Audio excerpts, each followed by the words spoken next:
ضحك على وزيرة وخيط وزيرة حنانة لاباس معناتها سافا وزيرة حنانة الجمهور يحب يسألك لاباس يا حليلي متصور مع سبات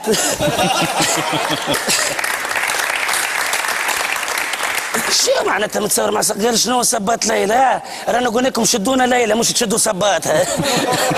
شو هيك شد نعرف واحد يتصور مع مايكل جاكسون مع جورج وسوق مع جمال كان تعرف مع سبات جمله واحده يا باي ليه وشد سبات وتضحك لقيتي كنز كي يقدر عليك ربي هكا وتحبي هكا معناتها تبوزي هكا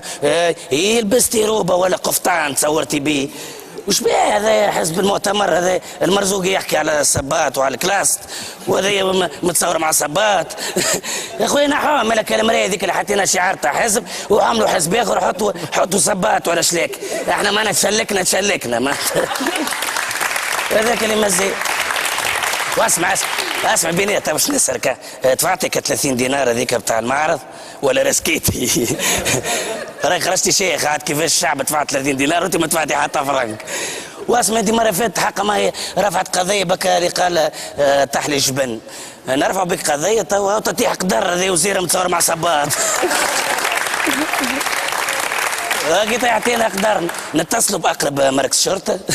وقال شنو هي؟ قال شنو السبات هذايا راهو بتاع ليلى والسبات هذا كان تعرف بيه على الشعب التونسي بالله ياك معناتها الشعب التونسي كان تحت سبات ليل هاك معناتها الشعب التونسي كان معناتها ليلى كانت قتلته بالشر هاك ايه كانت ليلى قتلتنا بالشر وانت ياك الحمد لله قتلتينا بالضحك معناتها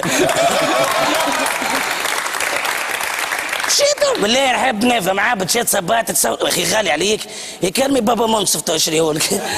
راهو يخلص 30 مليون في الشهر ابو قلب حتى كانوا فاولوا تو يعطيوها افونس بتاع شهر القدام عامين القدام تاع قرن القدام يعطيوها راهو الافونس باي انا نصحتك